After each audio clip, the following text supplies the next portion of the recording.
back to Magic TV. My name's Craig. It's 9 o'clock, and I am so excited because I am here today with a personal hero of mine and an absolute legend. And I do not use that term lightly. This is a legend of Magic, and one of the nicest and most creative men that you will ever meet, Mr. Wayne Dobson. How you doing, Wayne? I'm all right, Craig. How are you?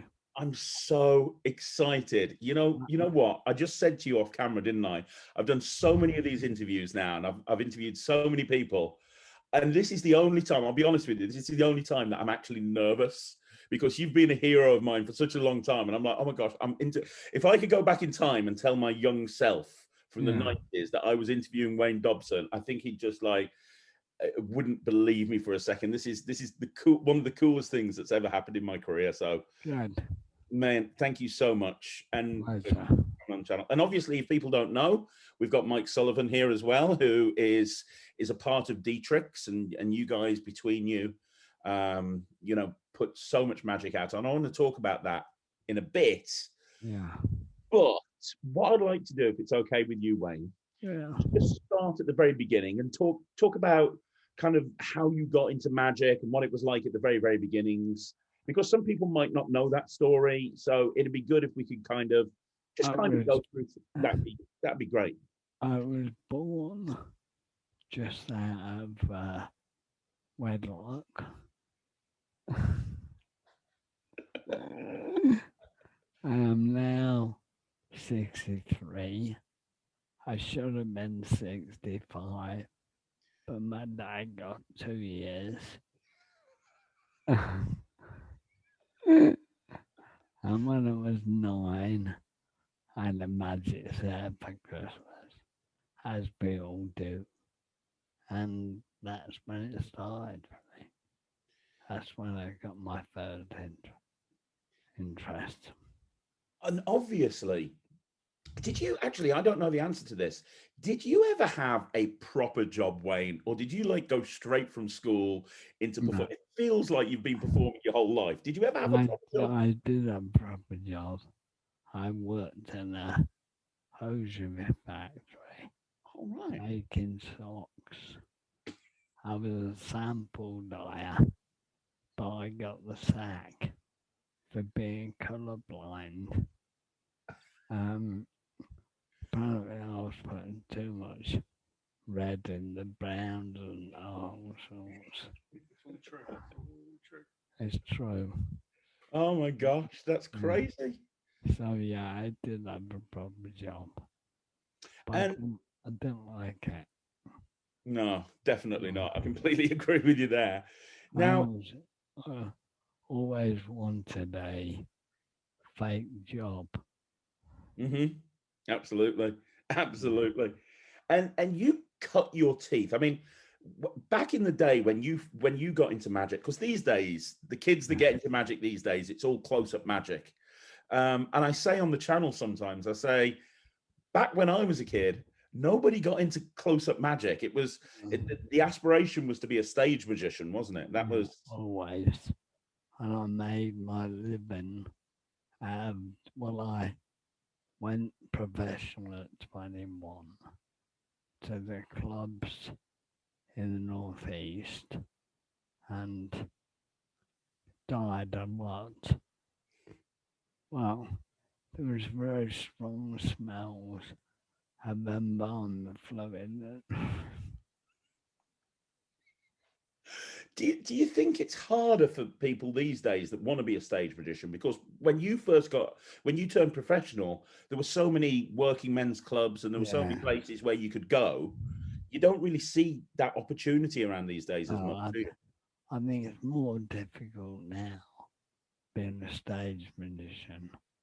Whereas now I see on TV a lot of the time, it seems all about the trick and not the performer.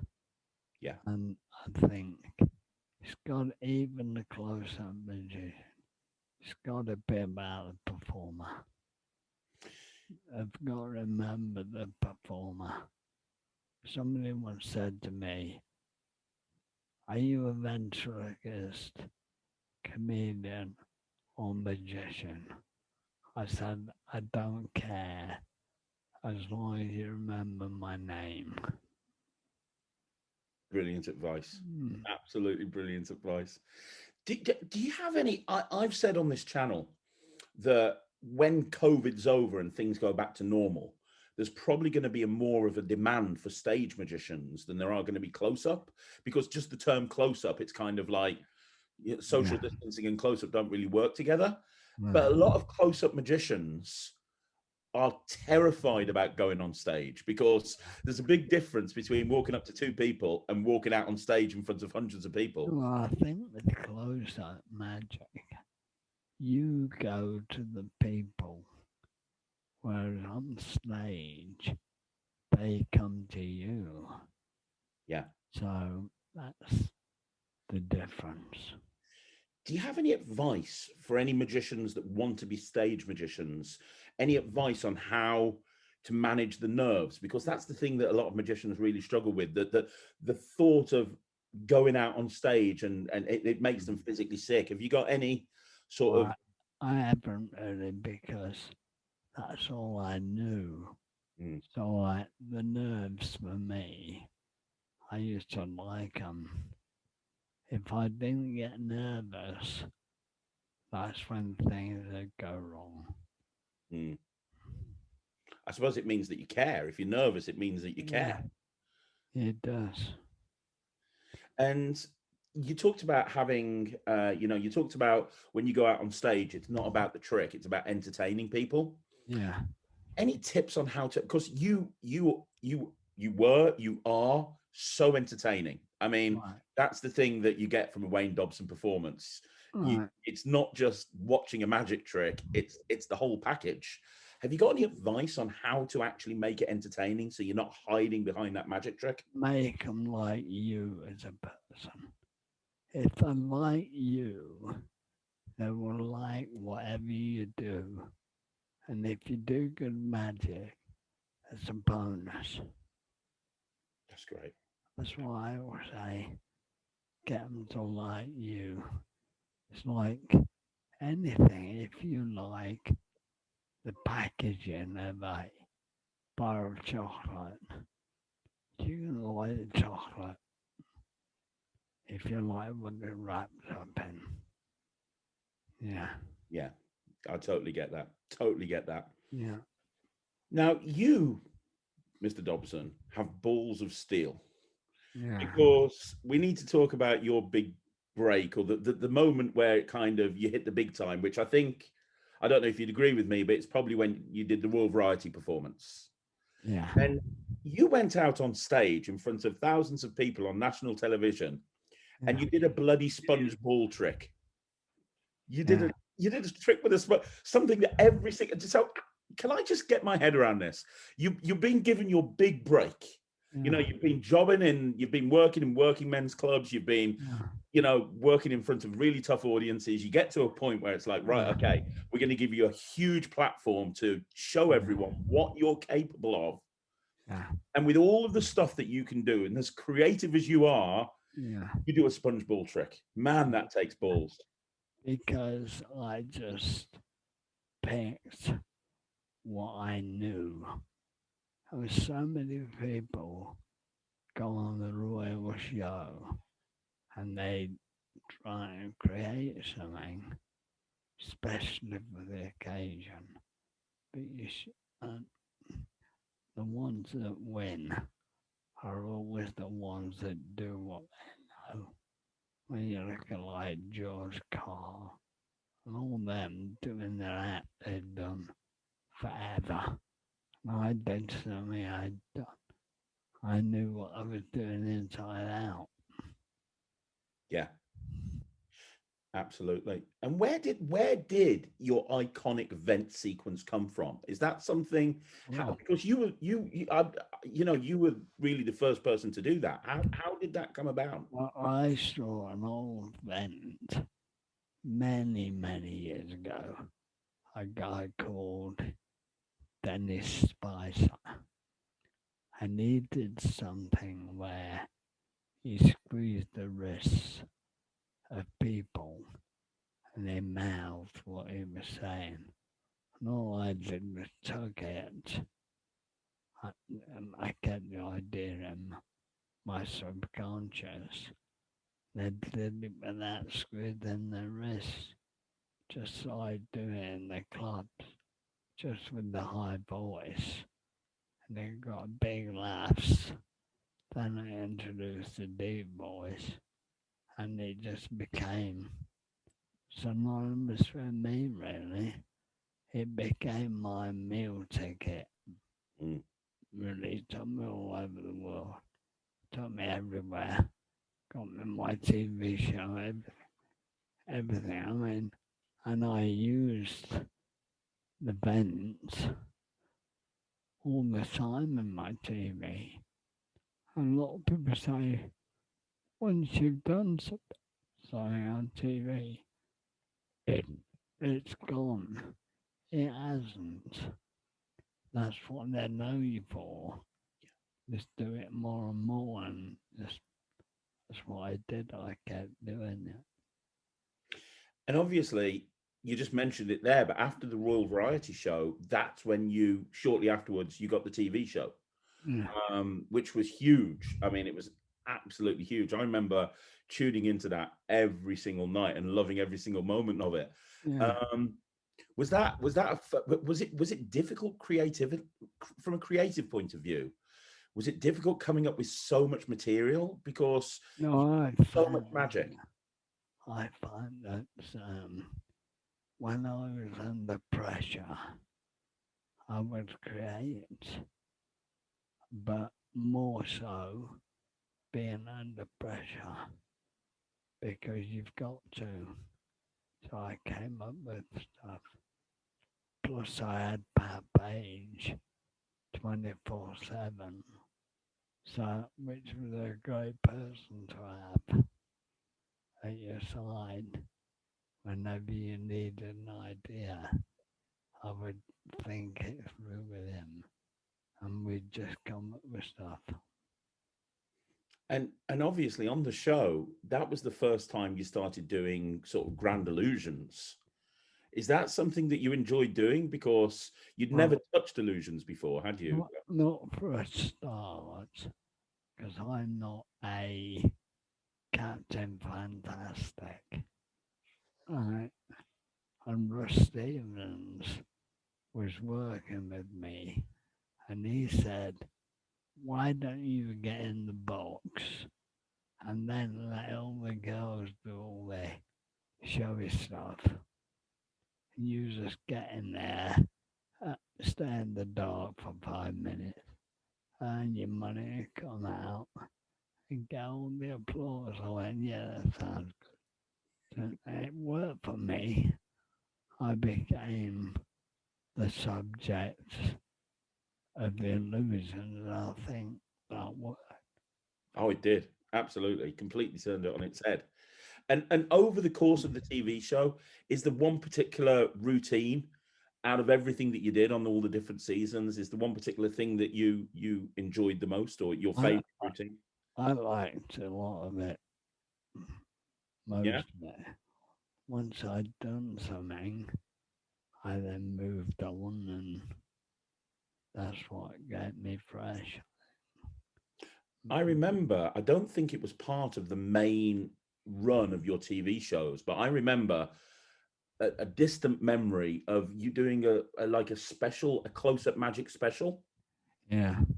Did you? Because I remember watching that, and that's what really sparked my interest in close-up magic. You were doing some Right. incredibly awesome stuff, and at the time there wasn't that much close-up magic being put on No, TV. How no.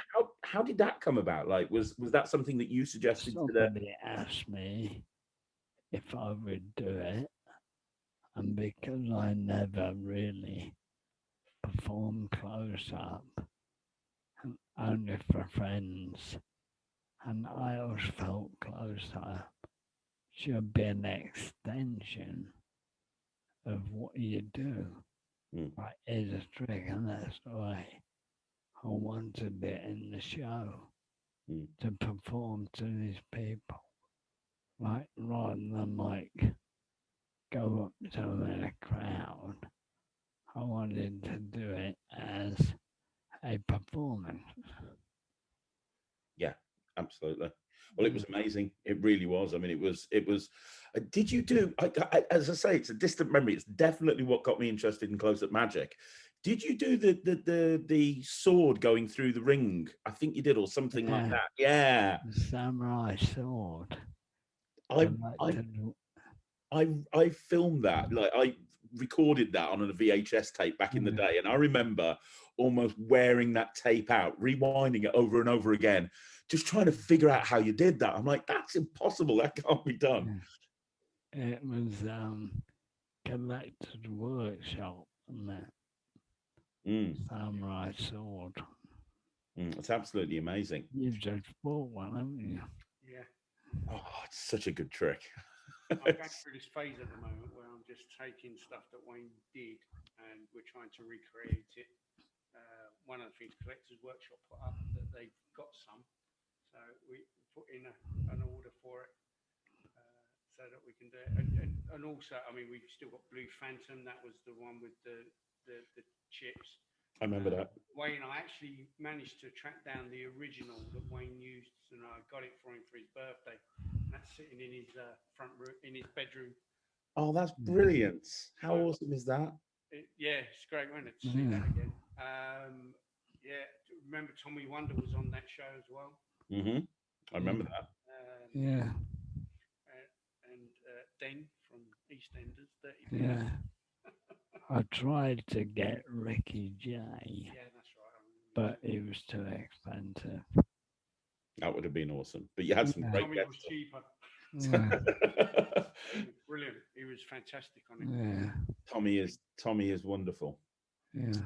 And obviously the most popular guest on your TV show was the rabbit, right? I mean, Yeah. where did the idea, was that your idea, Wayne, or No, the producer was friends with the people in Spitting Image, and he said, "I'm gonna get you a rabbit made," and he got this rabbit made, got a puppeteer in, and that was it. it was brilliant though. It Yeah, added something totally different, so it was really yeah, good. It was really, really cool. Awesome. yeah. So obviously when the TV show finished, obviously was it shortly after the TV show that you realized that you were ill, or was it I during knew the TV before. show? Sorry? I knew long before. Oh, I did you? knew when I was doing the John Longthorne series. I knew about the MS. Then we did the 3 series, all the time knowing I got MS. And then we were due to do a 4th series, and I collated ideas together. But I thought to myself at that point, I don't know if I can do this. And then Central TV, all the TV companies had their franchise come up, and they were bought out by Colton. And Colton said, no more magic shows. That was the reason. But it was a blessing in disguise, because I don't think I could have done that. Well, I'm amazed that you were able to go, I mean, through 3 seasons, because it's ridiculously hard work filming a TV show. Yeah. Like it's 24/7, isn't it? And the fact that you were able. I used to get in at 9 in the morning on a Monday, and we'd work all week until the Saturday for 6 weeks. But I'd done a lot of pre-filming beforehand. Yeah, it was hard work, but good hard work. I used to live on Snickers and coffee and cigarettes all week. there's worse to live on, to be honest. That's really funny. And when did you? So the TV series finished. It was a blessing in disguise. Yeah. When did you kind of decide that you were going to take a step back from performing? And did you kind of have in your mind that you wanted to move into creating at that point? I was still performing, but there were rumors going around about me being a drug addict and alcoholic, and I got AIDS and everything. And the rumors were getting back to me, and it was hurting me. Yeah. So I decided to come out with the press, and I knew when I came out, the work would drop off, and it did.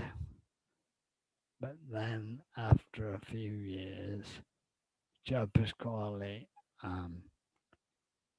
said to me, Wayne, it's a real shame that you're not working. You can do it sitting down. So he said, do you want to come on tour with me? And I said, I don't want to be a pain in the ass to you, but I'd love to try it. And I ended up doing a 72 date, one night tour with him. Wow. And how was that for you? Yeah, I loved it. I think I wanted to prove to myself I could still do it. So I did. But then eventually it got to a point. I remember I was doing a convention, funny enough, in Denver in about I think it was about 2005 or something. And at the end of the convention, I did a show for the public. It was about 1,500 seats at theatre, and it was full of magicians and public. And I worked in the wheelchair, and it was with me, Dai Vernon, Charlie Fry, a few others, and I had a fantastic show. Right, a really brilliant show. And I came off that night, I looked in the mirror and I went, that's it, I'm done. I thought, no more public shows. Still magicians, but no more public. I thought, I want people to remember me being good. And luckily, all my YouTube footage is always when I was at my prime, really. So And that was it. Yeah. and you went out on your own terms. Yeah, I did. Yeah. Which is great. Yeah, I did. That's fantastic. Yeah. So I don't want to go out on being not good anymore. yeah, no, I can understand that. When did you decide to then move into creating Wayne? I mean, was there a period of time where you were kind of unsure about what to do? Because I know you're a born performer, and you make that decision to stop performing. Yeah. It's almost like ripping your own arm off or something. You know, it's I didn't consciously decide to create. I think it was necessity, really.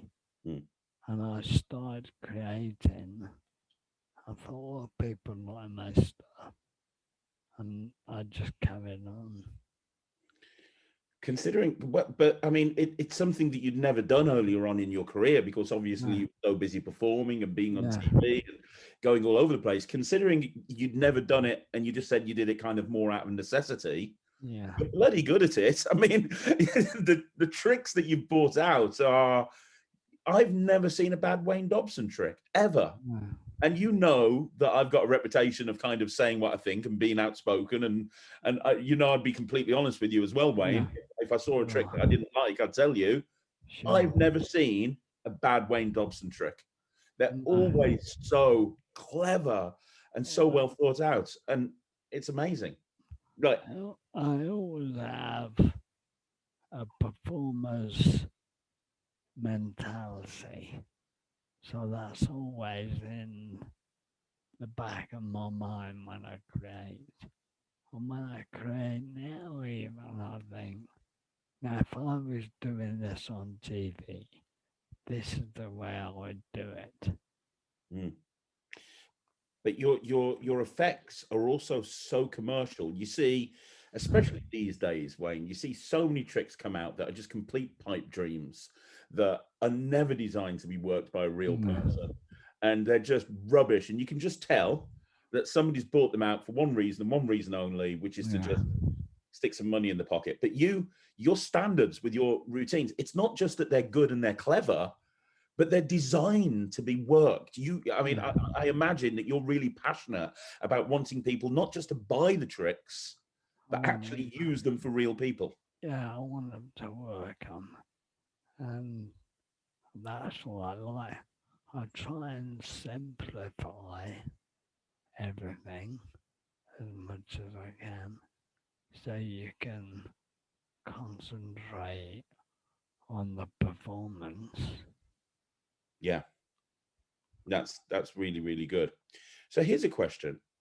Do you have creating magic is a magician's holy dream, holy grail. Every magician wants to be a creator. I think it's because we put the creators of magic up on pedestals in this industry, and everybody wants to be a creator of magic. As somebody who has successfully created more magic than I've probably forgotten at this point, have you got any advice on how to create a magic trick that's good? To be honest, Craig, I look at a plot and I think, how would I do that? Or I see something and I go, how would I do that? And it ends up being something totally different. And I think when I've done it, I often think, where was my starting point? And I can't remember. That's awesome. That's fantastic. And I said to you off camera, my magician fooler, and I rave about this on the channel all the time, is that 4-ace trick that you published in the Look No Hands book, which is, in my opinion, still the best booklet of magic that I've ever seen. And I looked at a lot of magic. Is that still available from DTrips, the Look No Hands booklet? It's only available now as a download. Yeah. But they can still download it. Like, how did you come up, like for people that don't know this trick that I'm talking about, that I completely fooled David Penn with, it's a 4-ace assembly, but you never touch the playing cards. The spectator, think about that. There's like 16 cards, and they end up doing a 4-ace assembly, and you don't have to touch anything. Like, I've never seen anything so clever. And it's, if people want to see it, they can go back on the Wizard product review and see the doing it. Like, how did you what was your starting point with that trick, Wayne? Again, I have no idea. I think you wanted to call it McDobson's Aces rather than McDonald's Aces. Right. There's his starting point. Change the name and go from there. So clever, though. It's very clever trick. It's brilliant. When did you form DTrips? Was that when you started creating, or did you get to a point where? Yeah, it was. Yeah. Yeah, I mean, day trick with my number plate on my car. That's what people used to say to me, oh, it's good that you've got a number plate. to match your company. I went, no, it was the other way around. I had the number plate first. It's awesome. Here's a question. Obviously, you're very close friends with Russ Stevens, and Russ is a great guy. I've interviewed him on this channel as well. Yeah. And obviously, Russ, through his production company RSVP, published some wonderful DVDs. Yeah. Looking back at your classic footage and teaching them, recreating them, and it was amazing. It was such a wonderful DVD project. Yeah. Was that something that you approached Russ about, or was it something that Russ wanted to do with you? How did that come about? Both, really. I think. It was when Russ first started as well, and he approached me, and I talked to him, and we did it between us. They're amazing. If people haven't seen them, Yeah. they're available on DTrips as well. Can you still get those? Download only. Download only. Not from us, from RSVP Magic. RSVP. So you can. You can still get the Life in Magic Yeah. volumes 1, 2, and 3, and Look in the Hands, the DVD as well. Okay. So I want to actually, I want to talk about Mike as well, because recently you and Mike have obviously been linked. We, when we see Wayne, we see he's the Robin to your Batman, the Lewis Lane to your Superman, something like that. I don't know. He is my love child. Where did, how did you meet? Like, how did this relationship come together? I'll tell you about it. It was a strange. We have a mutual friend, and Wayne was asking who could Wayne have as a demonstrator. You'd been using people like Paul DeBeck at the time, and some other people as well. But he needed someone who he could rely on. And I think it was Barry from International Magic, wasn't it? Yeah. I used to go to International Magic on a regular occurrence, sit and eat Jaffa cakes, drink tea, coffee, stuff like that, and look at the latest magic effects that they'd had in. And Barry said to me one day, he said, "Oh, Wayne's looking for a demonstrator. Do you think you could do it?" And I went, "Well, at the time, most of my magic effects that I was using on a regular basis as a close-up magician was Wayne Dobson effects, because I saw the potential in the performer being bigger than the trick." Yeah. And therefore, that allowed me to get and earn quite a lot of money at the time by getting repeat bookings and things like that. So I was big Wayne Dobson fan anyway, proper fanboy. So I would see Wayne at conventions and buy his latest effect and things like that.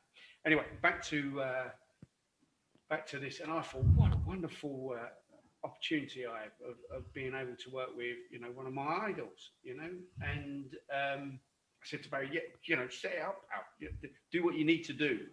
And I get a phone call one day, and it's Wayne on the phone, and I'm like, "Hello," it's Wayne Dobson, crying out loud. He said, "Could you help me with the Magic Circle?" No, it wasn't Magic Circle today. It was the International Magic Convention, Ronsday. And I said, "Yeah, brilliant. When is it?" And he said, "Oh, it's in 2 weeks' time, but you'll need to come to see me." Anyway, my heart sank. I thought, oh no, because I'd already committed to a project with Marvin Burglas, and we were doing the Marvin's Magic School at the O2 at the time. And I said to Wayne, "I'm really sorry, I can't do this international magic." And he said, "Oh, worst thing that you could ever say to someone like me is, no worries, I'll get someone else." I put the phone down. I said to my wife at the time, I said, "I've just given up the biggest opportunity." Anyway, a year went by, saw Wayne at conventions, and thought I'd blown it. But the next year, he rings me again. He says, Mike, are you free now? I want you to help me with the Magic Circle Dealers Day. And I was like, yes, you know, jumping for joy. Came down to the house. We sat for ages, didn't we? It was ages. I thought it'd be like half an hour meeting. Wayne had handed me a bag of magic that I hadn't got. Asked me to go and practice it, but we spent what seemed ages. I didn't get home till I think 2 in the morning. I had this bag of magic, and we just sat and talked magic all day, and it was just, you know, we clicked. Something happened. We clicked. It was more than just being a demonstrator. We were like bantering and playing with the magic. And anyway, I took this magic that I hadn't had home, over the moon, practiced, and met Wayne. About 10 effects. Yeah, about 10 effects. Yeah. So I was furiously going through it. I was working on. I had literally about 10 days before the Magic Circle Dealers Day. So I spent 24 hours on each trick, because like Wayne said at the beginning, you've got to work these tricks. You've got to go through them. Now, unfortunately, I'm not in a position where, you know, that I was showing my wife, I was showing my children, they were getting the I was showing my mum, my sister, my brother. Anybody that sat down got a magic trick, pretty much. So the day came, it was on the Saturday. I ran down to the hotel where they had it, running to the dealer's hall, and no one was there. Because you were late. Like, I was late. Yeah, you were I got in a little bit late because of the traffic, not the traffic, the tube. Wayne wasn't there. I just went, where's Wayne? And I was told he was at the bar. And I went, okay, fine, fair enough. So I started setting up my little props, getting ready to go.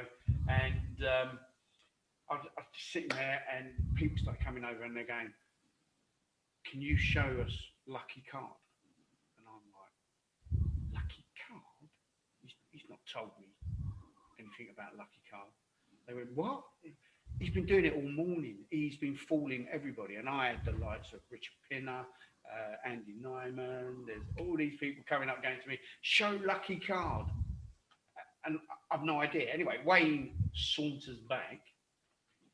And Wayne, you know, you've given me all this magic, 10 tricks. I've learned them. I've spent time, effort to learn these tricks. And all I keep getting asked is to show Lucky Card. And he just started laughing, giggling in his chair. And I went, what are you laughing at? And he went, I forgot. And I was like, you're kidding me.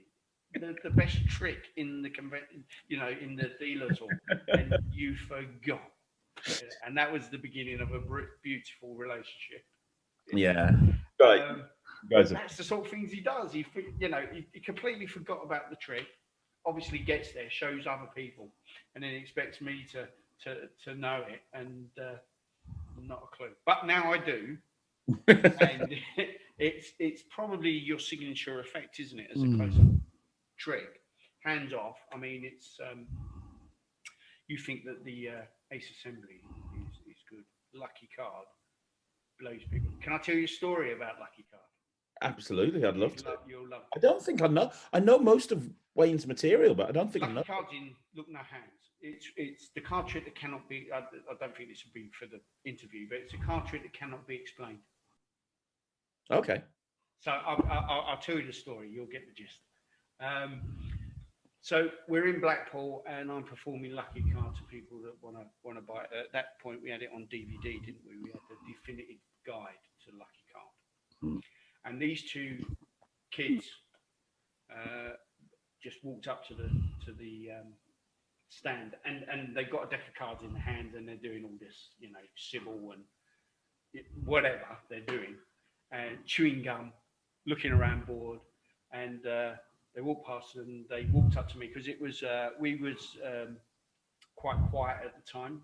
I think there was a big lecture on, and I went, "Shall I trick them?" Like that. I went, okay, here's my Lucky Card. And I just took a card and I placed it on the table. And I went, that's my lucky card. We're going to find your lucky card the same way as I found mine. Your cards that you got in your hand, can you shuffle them? And he shuffled them. I said, now can you just spread them out? To see that they're all mixed. And he went, yeah. And I went, close them up. And I went, spell lucky card. One card, one letter. He spelled out lucky card. I said, now that's your lucky card. It's the same way I found my lucky card. Turn it over. Turns it over. It's the 4 of clubs. I said, there's my lucky card. Turn it over. Turns it over. It's the 4 of clubs. He looked at me and he went, so give me the deck, mate. I went, they're your cards. And that was the end of it. They just sort of like, their faces dropped and they just handed me over money. It was just unbelievable.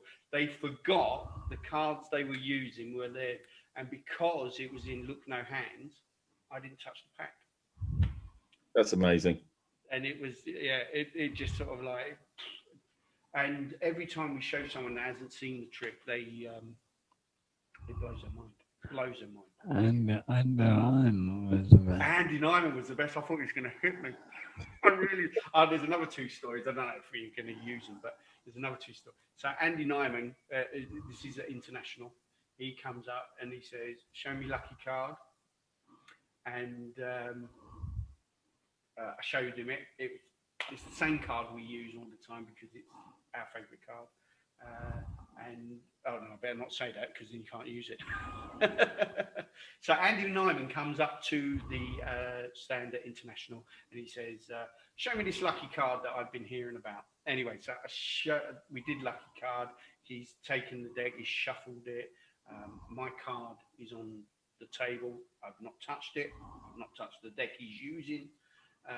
He spells out lucky card, turns the cards over, they match. Now, that's the trick, but I thought he was going to kill me.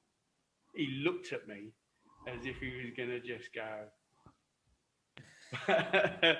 I'm sure he wasn't, because I'm really good friends with Andy now. But it looked like, and I remember him, and he went, "Where is that?" And I went, "Oh, it's in Wayne Dobson and Friends," because that was at the time, wasn't it?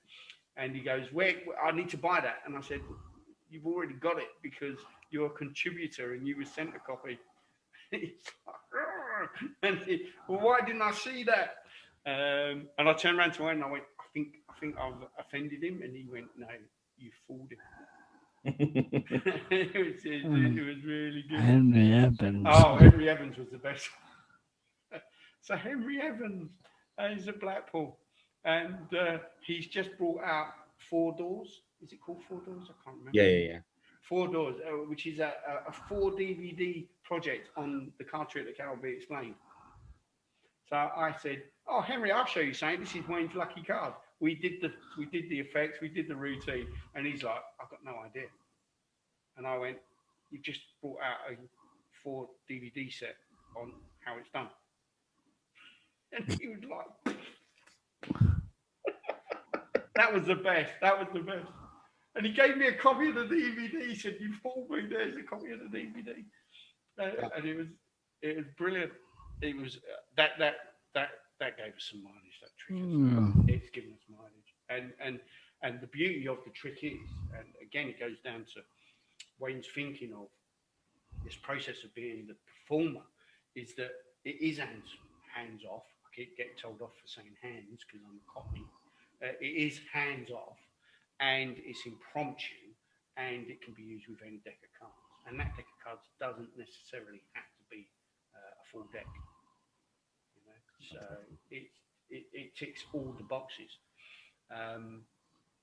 Yeah, so it's a great trick. It's a fantastic trick. Richard Young. Oh, Richard Young. Yeah, there's a. So Richard Young done the Magician's podcast.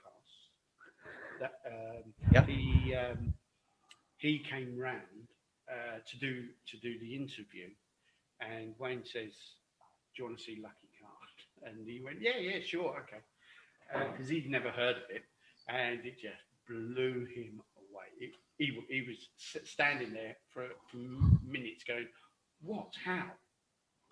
And before we sort of like told him how it was done, and he said, "I have never he never promoted a trick on this podcast, has he? That is the only trick that he ever promoted. Wow. He said, and then he started showing it to people around the world because he was touring, wasn't he, with his illusion. Young and Strange, yeah. Yeah, and sending us clips of these people, these top magicians going, "What? How'd you do that?" And it was, it's on YouTube somewhere, isn't it? But it's one of my go-to effects. Magician faller, layperson faller. If you haven't seen it, just check it out. Well, here's a question for you both. If somebody's never checked out any of Wayne's material outside of Lucky Card, if somebody's watching this and they think, because we do get a lot of new people on this channel that are like really new into magic, and they watch this and they're like, okay, this sounds like my sort of magic, and they go onto the DTrips website, which I'm going to be putting the URL for down at the bottom of the screen, by the way, now, guys. Yeah, because everybody puts DTRICK, but it's DTRIK. Absolutely, no C. So, and the link will be in the description anyway. But if somebody's watching this and they go through to the DTrips website, outside of Lucky Card, are there any tricks that either you, Wayne, or you, Mike, would recommend people buy that would give them a good kind of understanding of the type of magic that Wayne does? So going back to what we were saying about Wayne's way of thinking magic, okay? Now, what you would expect, and obviously this may or may not go in the edit, it's entirely up to you, Greg, but Wayne should be at the top as one of the top inventors of magic, yeah? The problem that you've got is you've got people like,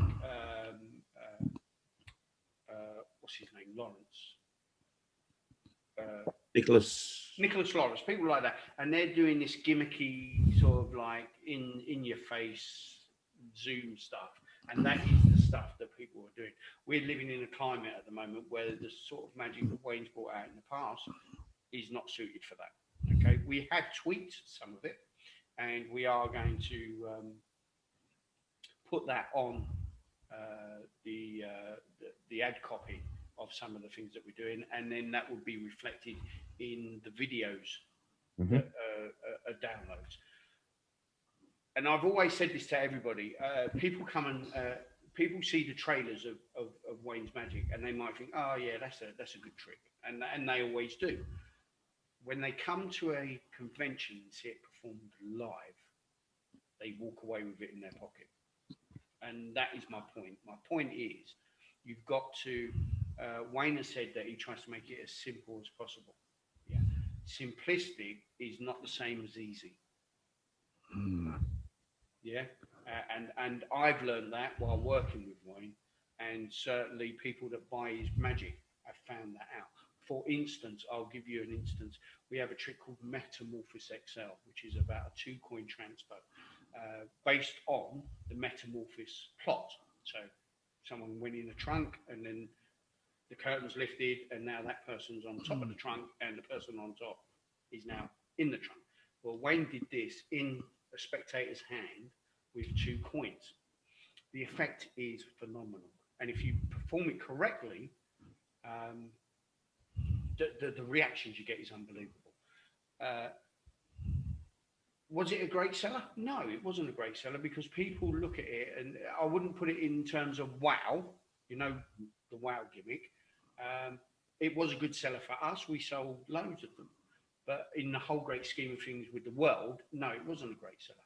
But when then you have people like the likes of Ben L and Colin Cloud, who have used the effect and come back to us and say, what a fantastic trick it is. Because what we see now is that we see magicians going online and looking at a trailer and going, I can be that person in that trailer. Yeah. And that's why they buy the trick. Yeah. Yeah. Whereas Wayne says, don't look at the person in the trailer, look at the trick and see if it suits you. Yeah. Because although we say it's all about the performer, when the trailer is shown, you will notice it's all about the trick. Because it's a trailer. Whereas all the other trailers, it's all about the bloke going, "Oh, look at me, I'm doing this," and screaming girls and all the things like that. Things that Wayne pointed out to me that made it very specific when we were talking about how DTrips markets their magic. Number one, I don't want you in a pub performing to a load of screaming people. I don't want you on the street performing to a load of strangers. I want you in a studio or in an environment where it's quiet and you can talk about the product and how it works and things like that. So going back to your original question, what magic? All of it. Because these keys that were put in about where to perform, how to perform, why to perform, why do we do that instead of doing this? All this information that was given to me, and what you've got to imagine, this guy's in a wheelchair, can't move from the neck down. Yeah. So everything that he comes up with is in there. Yeah. That's why I want to open it sometimes and find out. And that's the real magic as far as I'm concerned. I mean, that is magic in itself. He's here. Yeah. He comes up with the trick. He comes up with the plot. He comes up with the props. He comes up with handling. He then relays it to me. I then have to go and do the R&D, either that through Alan Wong or not, depending on how we're going to produce the trick, and then film the videos, film the trailer, film the download that they get and stuff like that, and that has to be all put together and worked out, and it all comes from this guy's head. And that's the thing that I want people to understand that are watching this. Wayne, your story is so inspirational. Absolutely. It's so inspirational because nobody would blame you when you decided to retire from performing and you went to terms. Nobody would blame you if you decided to sit at home on your own and feel sorry for yourself. Nobody would blame you. No. But what you did is you completely reinvented yourself. You created an entire new company. Yeah. It's incredible. And I think that, like I said, there are magicians that are struggling right now because of what's happened in COVID-19. Yeah. And I think you need to look at what Wayne's gone through and what he's managed to achieve and use that as a source of inspiration and understand that anything is possible if you believe and you put your mind to it. Well, Wayne's been in lockdown for 30 years. Exactly. There's been no change. There's been no change. Well, people have been moaning and bitching about the last year. Absolutely. But look, it's incredible what you've done. It's absolutely the only word I can use to describe it, Wayne, is it's inspirational. It really is. Well, when I wake up in the morning, I have two choices. I can either be miserable or get on with it. And I choose to get on with it. That's all. My God, I love you. I really, really do. I love you too. Do you want to go back to your original question about where we should look? Because I think I'll tangent off there quite away. What? I mean, I'm just going to have a conflict with Wayne now. What trick do you think would epitomise everything at the moment? I like a lot of them. See, this is what I'm saying. Just go to the website, and I mean, if I was to choose one right now, apart from Lucky Cards, you said, right? Okay, if I was to choose one right now, apart from Lucky Card, does it have to be available? Well, people want to buy it if they're watching it. So yeah, probably. Okay, because 360 was one of my favourites, which was the clear impossible card. Yeah, that is great. That is. If I was to choose one, that would be the key. Okay. Yes. Yeah.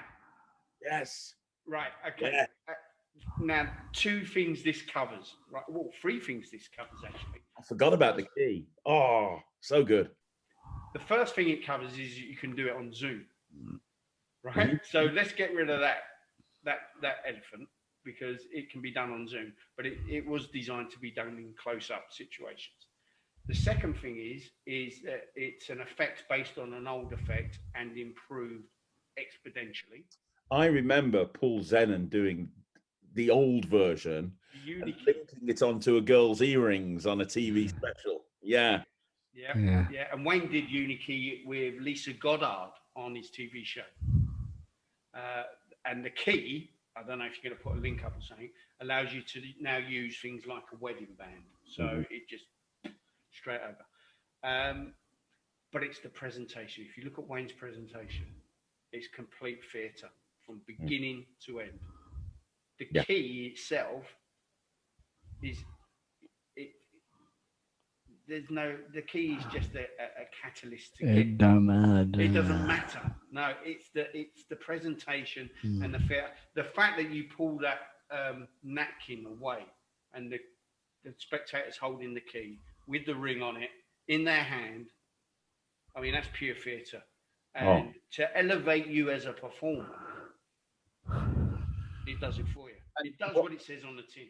And the other thing with the key is one of my pet hates with magicians is when they're caught out and about and someone says, show me a trick. And they go, well, I've got nothing on me. And it's kind of like, well, how can you call yourself a magician and say you've got nothing on you? If you get the key, you can just pop it on your key ring. You're out in a restaurant. Do this. Anytime, anywhere you can do it. I mean, it's the key is up there with Lucky Card. It's something that I always carry around, and I incorporated it with Ring Flight as well. So it just goes on and on and on. You get 15 minutes out of the whole thing quite easily, and it is lots of magic moments. Absolutely. So yeah, the key would be my.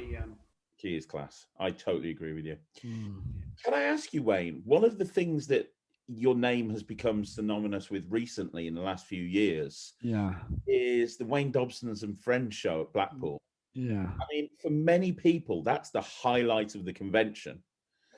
How did that come about? I mean, because you basically take over the whole convention now. Everybody, that dealer hall empties. Oh, it's Wayne Dobson and Friends. Let's just that everyone's going to be in there. You know, it's the highlight of the convention. Yeah.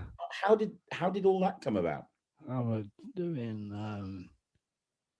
a show for Derek Lever one year, and he said, do Wayne Dobson and Friends. So I did, and we kept it going for 10 years. I think I've had enough of it now. I want to do it in a little bit different way. I feel like it's run its course. What would your plan be with it moving forward? It'd probably be very similar, but just have a few different things. You know, I kept it basically the same for 10 years. I just feel that it ran its course. Fair enough. Well, like fashion, isn't it? Yeah. Well, it's been phenomenally popular every single year that it's been the highlight. Yeah. Obviously, the last Blackpool that went on in 2020, we had Project Orville, which is just the most amazing story that I've ever heard. I mean, I was there, and you saw it. Yeah. I was blown away, Wayne. I was absolutely blown away. Yeah. Could you share about how that all came about and what it was like doing that? I think Mike originally said something. Yeah, well, years back, I had this idea of Wayne doing an illusion. We didn't know what it was, and it was just thought about for minutes and then forgotten about. I'm not sure if I spoke to Michael Fitch about it. May well have done, but Michael then came up with this idea of getting Wayne in a wheelchair and whacking him into the stratosphere. And then the twins. And then he contacted the twins, who are very big in the panto and theatre industry with their amazing flying things. I mean, from TARDIS to a dragon to, you know, a car, and now they're involved in this Back to the Future production in London. And they took it with both hands, didn't they? They really got their teeth into it. And for 18 months leading up to Blackpool, Orville was ready to take flight. Yeah. There's not much more information I'm allowed to give you, I'm afraid, Craig. That's fine. What else was nothing really? No. I mean, that was it. I mean, there was their ups and downs. We did at times think it weren't going to happen. But I mean, the whole team, everybody involved. There was about 20 of us involved. There was in the end. Richard Cadell got involved. Lovely guy. I'm just trying to think. Bob Gill, he helped with scripting. There was about 10. Sean Alexander, he helped with the visuals, sound, the audio, which was great for the and there was montage at the beginning. about 10 crew. Loads of, I think there's more than that. To work the chair. Yeah, there was loads of crew to work the whole illusion and stuff. And I mean, were you saying the theatre, Craig? Yeah, what I loved about it, Wayne, is you didn't go up on the stage like your average illusion. You were doing the light bulb thing, man. You were going out into the audience. It was incredible. Shall I tell him? Chills. He was scared shitless. What surprised I would be. So when you see something, when you look up at something, it doesn't look too far away, does it? No. It's like, oh yeah, that ceiling is whatever. But when you actually go up and look down, it's a whole different dimension. And I remember in one of the rehearsals, and they said, right, you're now going to go out into the audience. I mean, that was the key. I mean, there's some wonderful pictures of Wayne just whooshing out in front, and people with their mouths open. We're talking like seasoned magicians with their mouths open, looking up and seeing Wayne. And I remember they pushed, and he was like, oh my God. Because it only looked about 30 foot up in the air, but to Wayne, it was like 80 foot in the air. And they weren't slow coming forward. You whooshed out like this. Yeah. It was. I don't think I would have done that way. Braver man than me. That was. And then, funny you should say that, because it came back down. It landed. You know, all the music cues were put together, and he went, "I want to do it again. I want to do it again."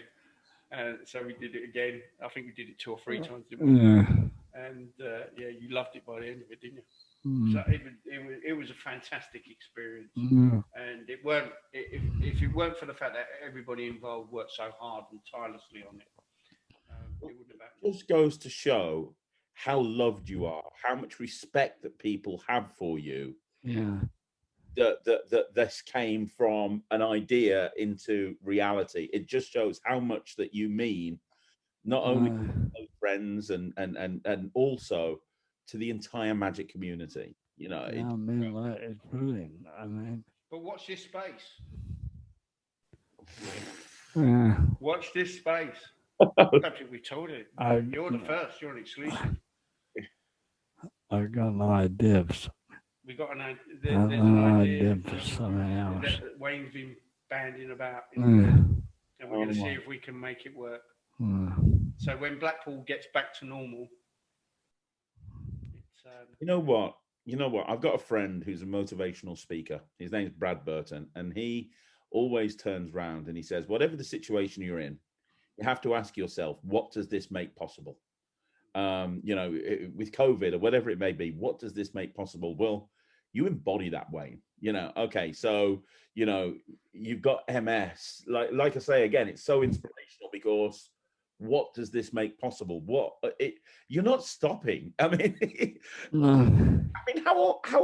If you don't mind me asking, Wayne, how old are you now? 63. 63. A 63-year-old that doesn't have MS wouldn't be doing what you're doing in theatres, let alone. I mean, it's It's incredible. It's absolutely incredible. It really is. It keeps me going. Yeah. Yeah, that's what keeps me going. Well, let me ask you a question. Obviously, you gave a little tease that you've got something else planned, which is great. Yeah. Outside of that, is there anything left on your magical bucket list that you haven't achieved? And the reason I'm asking you this is because your legacy, my friend, is set. If you decided to just shut DTrips and never perform again and just become a recluse and never have anything to do with magic again, we'll talk about you forever because you've made such an impact in this community, not just with the performances that you've done in the past, but with the creations that you've brought out, with everything that you've continued to do over your very long career. And you know what? Any magician would be lucky to even have 5% of what you've achieved in your career. You know, if you said, well, you know, you get to go on TV, do all these series, do this, do that, do the other, run a successful company creating magic, people will be like, oh my gosh, that's my wet dream. And you've done it and then some. Like, is there anything left that you want to achieve? Is there what are your plans in the future? I always think no, but there's always something more I want to do. I don't know what. Yeah. We talk every day on Skype. Yeah. Very rarely do I come and see him. Luckily, since New Year, he's now part of my bubble, so I'm able to come down and sit with him. Plus, I've had the jab now, so I'm all perfect because I'm that old. So yeah, he Skypes us. He Skypes me every day, and I think I can count on one hand how many days there's been where he'll go, I've got nothing to say. You know? Yeah. Because there's always I mean, the worst. you say to him about what would you do?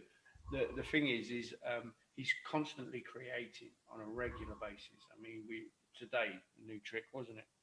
Today a new trick. It's going in the book. That's all right. You can talk about it. Oh, we can talk about it. Yeah. You can't leave that carrot dangling there, guys. Not elaborate. Really? All right, we'll talk about that in a minute then. So so he's constantly changing. And the thing is, right, is he says to me, just get it out because we need to get this, I'm coming up with these ideas and they're working and we need to get them out. The problem is at the moment we're faced with a lot of constraints. The first one being COVID. I mean, there's no point in releasing a trick that requires interaction between two people. People just don't buy them at the moment. Yeah. So I'm holding on to them. He's getting frustrated because he wants them out. And I'm holding on to them because there's no market at the moment for them. So hence the reason why we're trying to tweak the content we have, turn them into Zoom shows, which we're doing quite successfully. And then obviously coming out with things like the Princess Card Trick as well, which is, is purely for Zoom. Can it be done close up? Yeah, I think it can. You can get away with it close up in the real world. But it is more geared towards Zoom. So you say, I don't know, he'll say, there's nothing I want to do, and then he'll come back to you tomorrow or within 15 minutes and say, oh, I need to do this, and we want to go there. You want to travel the world more, don't you? I ain't bothered now. I mean, he loves America. Well, I mean, we've bumped into each other several times in America, haven't we, Wayne? Yeah. Magic Live.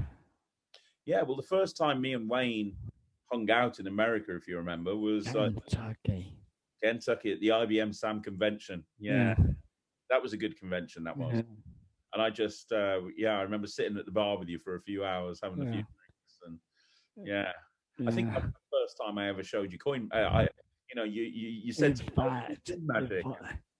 If I remember right, I think you bought a metamorphosis with a Morgan dollar.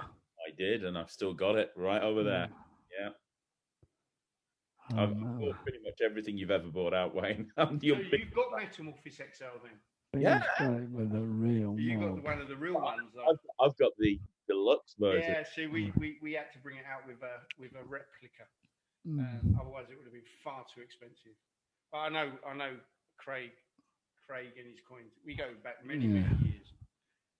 And Jim Trainer and yeah. but I mean, Yeah, I'm doing a book. yes, the book. Yeah.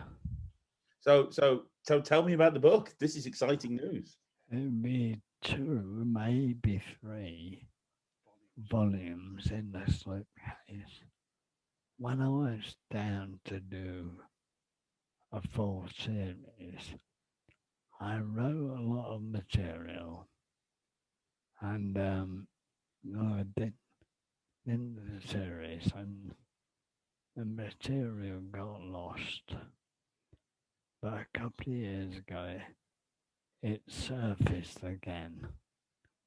And throughout my second marriage, which has gone now, it was quite an abusive marriage, should I say. So any ideas I had that were really top notch, I kept under wraps.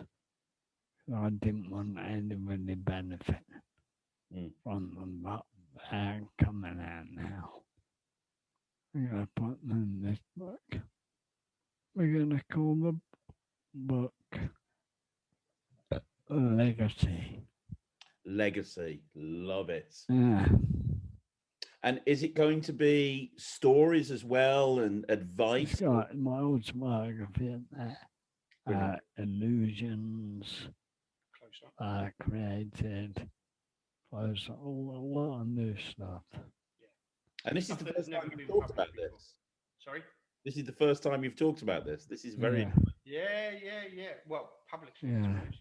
Do we have a time frame, Wayne? I mean, obviously, you never know with stuff like this. End of the year, probably. And you're going to bring them out all in one go, or is it going to be like all in one go, 3 volumes in the slipcase? Yeah, so I've just noticed the back of the books on your shelf at the back, Craig. So eat your heart out, Jay Sankey. Well, I'll tell you what I've got here, Wayne. You'll appreciate this. This is the private collection. What I have here. The private collection. Yeah, well, the bottom 5 shelves of this is every single episode, every single abracadabra from the very first one to the very last one from the 1940s in beautiful condition. Great. Abracadabra. And lots of cards and marking stuff. I come down here in the evening and I just read old, hilarious, because you read the letters to the editor and it's like the forums of today. Everyone's just... Well, you remember Goodliffe? Yes. He had MS. Yeah. I didn't know that. Yeah. Yeah, he was in a wheelchair with MS.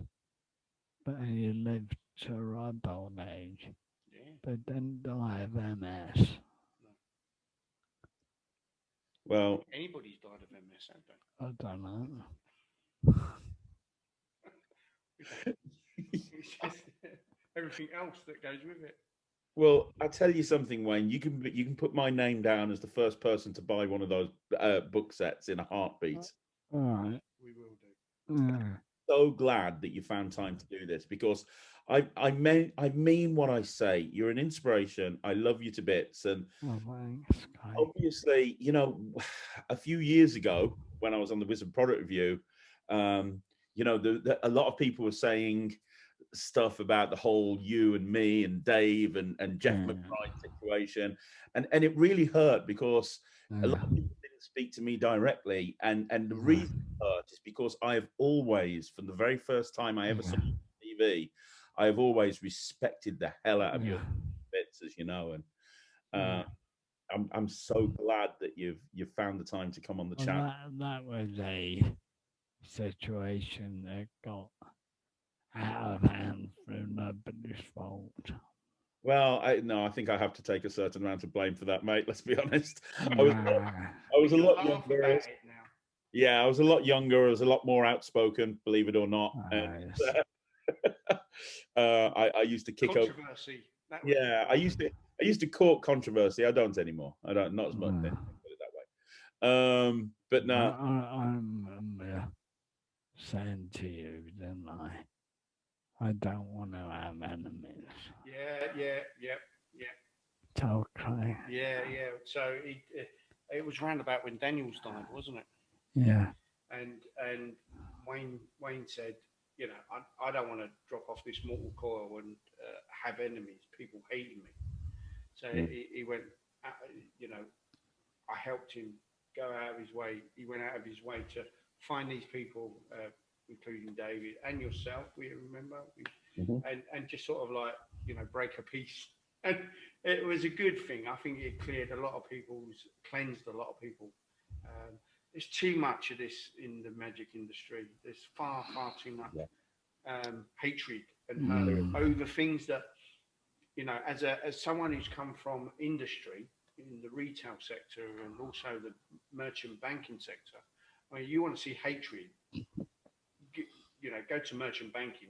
That's where the hatred is. But they're all working for the same company. I mean, us guys, we don't work for the same companies, but they seem to hate one another, and I don't understand it. I really don't. I like everybody. well, I saw a very wise man on TV many years ago who stood on a stage and he said, "It's nice to be important, but it's more important to be nice." And tonight you've been. Yeah, that was me. Yeah, that was him. Yeah, that says it all. That says it all. Yeah. And that sums up who you are, though, Wayne. It's so true. You know, it's so true. Never met anyone who's got a bad word to say about you. Yeah. Quite a few. That's right. Maybe I just go in the wrong circles or something, but I don't know. But Wayne speaks his mind. And it's usually right, though. That's the thing. I mean, people don't like the truth, do they? Well, you know, I speak my mind as well. I respect people that do that. I think that in the magic industry, I think there's too much kind of almost lying to each other. Like, how many times have you been in a magic club? Yeah. Fumbles their way through a card. How many gigs have you had this week? A lot of them forget what we're doing. Yeah. Card tricks. We're doing card tricks. Yeah. Mental. Yeah. Be happy. But when I was younger, really young, there wasn't that many magicians. There's thousands of them now. Yeah. Thousands. Yeah. It changes the way that you think about the way that you deal with the reality of it, because, like, you know, from our point of view as dealers, we're in a better position now than we were in 10 years ago, because there are thousands of magicians, so therefore potentially thousands of customers. It goes back to what I said, was people can go into a music shop, buy a book of music, and they don't call themselves a singer. They can buy a book on comedy, and they don't call themselves a comedian, but they go to a magic shop, buy a trick, and they call themselves a magician. Yeah. And they're not. They're not. And as I said to you, I think that a big part of it is magicians need to be more honest with each other. And what I mean by that is, if you see a magician, you know, that's performing a trick and it's not very good, tell them. If your magic buddy comes up to you and says, "What do you think of this?" If it's bad, say it's bad, but we don't do that. We go, "Oh yeah, that's really good." And then they go and perform it to real people who hate it. And now they hate magic because they've seen a trick that was rubbish, and that could have been nipped in the bud if we were honest with each other and we started being more critical of each other's performances. But unfortunately, that doesn't happen. And there's not much you can do about it, I'm afraid.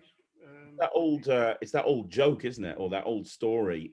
Somebody, you know, a guy got into magic and found out where his local magic society was, and he said to his wife, I'm going to magic club." So he went to Magic Club on the first night, and he came back, and his wife said, "How was it?" "Oh, it was great. I learned how to turn two cards over as one, and I had a great time." So then the following week, they, he said to his wife, "Yeah, I'm going out. I'm going to Magic Club." And he came back, and his wife said, "How did it go?" "Oh, brilliant. I learned how to hold a coin secretly in my hand. It's called palming. I had a great time." And then the next week he came back, and his wife said, "What did you learn from Magic Club this week?" And he said, "Nothing. I had a gig. Couldn't go."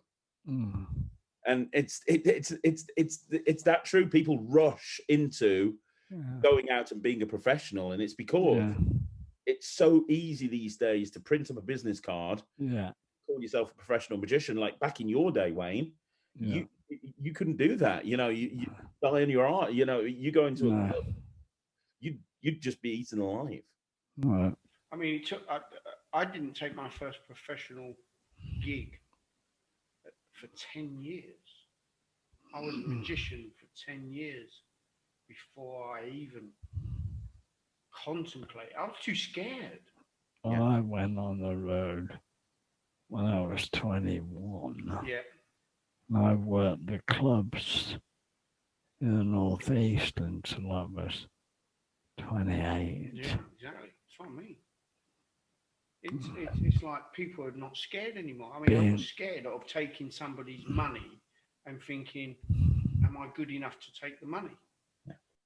And it's that flight time that makes a good magician. You're talking about being on the road for 7 years, doing clubs. It's that 7-year period on the road that makes every night.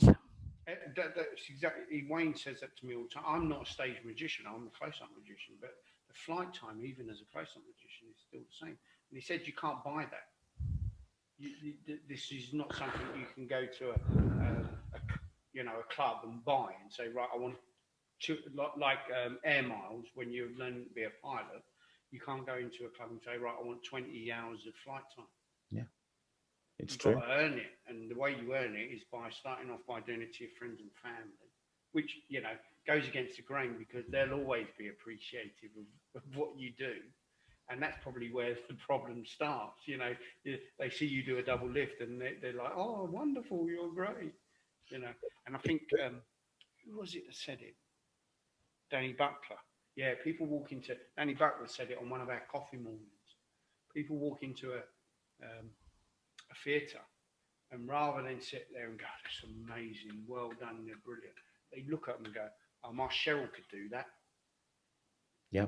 And then that's where it starts. They go back, "Oh, I just see Joe Longform do 2 hours in an arena, but John can do that. John, my uncle, can do that. Why don't you go on Britain's Got Talent?"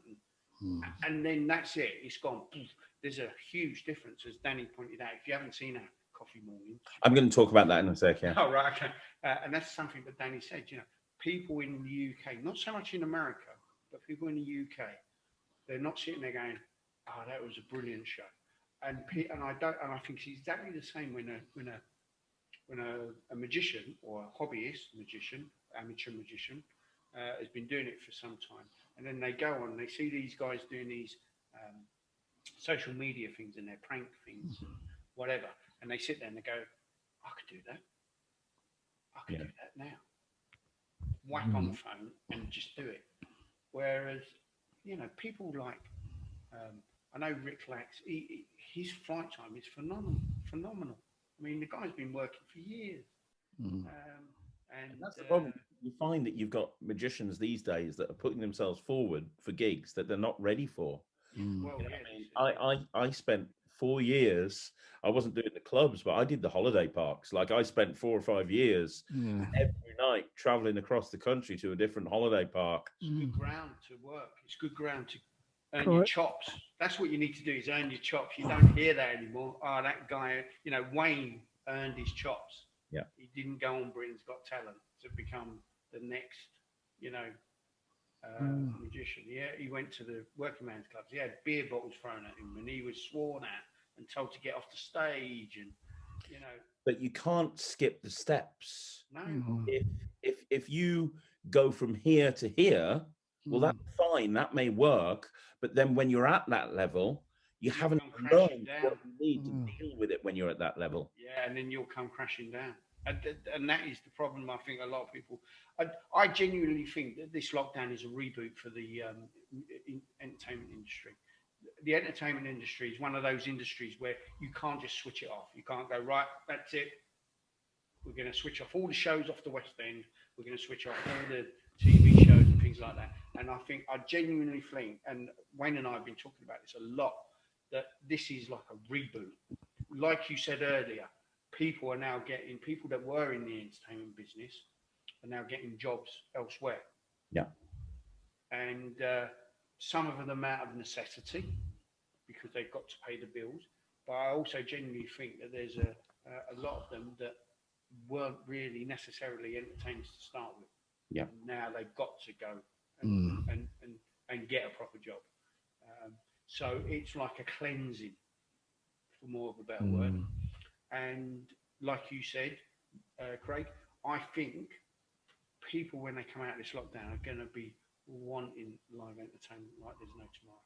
I just hope that, it doesn't go back to the way it was. If it stays cleansed. Yeah, eventually we'll get past it. What comes shall pass. So before we finish, I want to ask about one more thing, which is you guys have started doing a YouTube show, Coffee Morning, and you've had some phenomenal guests. I mean, you've had some amazing guests and David Penn. So, I mean, that's really cool. That's no, I love Dave to bits. No, you've had some amazing guests. Can you tell me a little bit about the Coffee Mornings, where that came about? I wanted to do it, It's his idea. but I wanted to make sure it was really short. Yeah. Because they kept to about 20 or 30 minutes, aren't they? No, less than that. 15 minutes. Yeah. 15 to 20 minutes. I mean, the idea was to put it on Instagram. And Instagram have a set time of 15 minutes for a video. Since then, we've decided that it should be YouTube. So we are literally, we could go on forever for the video. And we still kept it short. I wanted the guests not to be the usual suspects. Yeah. A lot of the, and I mean, obviously, you're so well connected in the entertainment industry that you snap your fingers and anybody will come along and do, you get anyone there, which is amazing. And like I say, some of the guests that you've had already, I'm a big watcher. I love it. Have been great. So where can people find, what's the YouTube URL? And well, you could help us out here, Craig, because it is such a new channel. We don't have a custom URL. We need to get 100 subscribers. Okay, right. So we are still trying to get 100. It's gradually going up, and we're getting more and more views each week, which is what is expected. But I've noticed with YouTube shows that they're very slow burners. You have to, maybe if we'd have started this a year ago, perhaps we would have been in a different position. But we just started it now. And we will continue to do it because, like Wayne said, it's 15 minutes. You can watch it while you're sitting on the toilet. You can watch it, while you're sitting on the bus. It takes up no time at all. We've had some phenomenal guests. Charlie Fry, Danny Buckler is a good friend of ours. We've got some phenomenal guests coming on. We've got, you would have seen it by now, the school reunion, as I like to call it. With Wayne's support acts from his tour that followed his TV series. That was a good one to get together. That's right. That's absolutely fantastic. So we like it. So yes. If you do like to listen to about magic, showbiz, Joe Pasquale, who else I can't remember. We Duncan Trillo's been on with the support act. Bob Gill, we talked about. Roy Jones. About Roy Johnson, Ken Brooke. Yeah. There's a couple with us on our own, just chewing the fat. Yeah, it's been great. Well, I said Charlie Fry already. We've got some really good ones lined up coming up soon. So do me a favor, if you're watching this on Magic TV, I'm going to put a description. I'm going to put a link right at the top of the description. Can you do me a favor and help Wayne and Mike get their URL? Custom YouTube Yeah. URL. Go subscribe, and it is an amazing show. It's well worth watching. Yeah. And as they say, it's not very It's long. only 15 minutes. It's only 15 minutes. Yeah. It's not long. Go subscribe down below. It's not like this show. Yeah, well, yeah. I mean, I just interviewed Mark Spellman, and that was 3.5 hours. Wow. Wow. How is Mark? I haven't spoken to him for ages.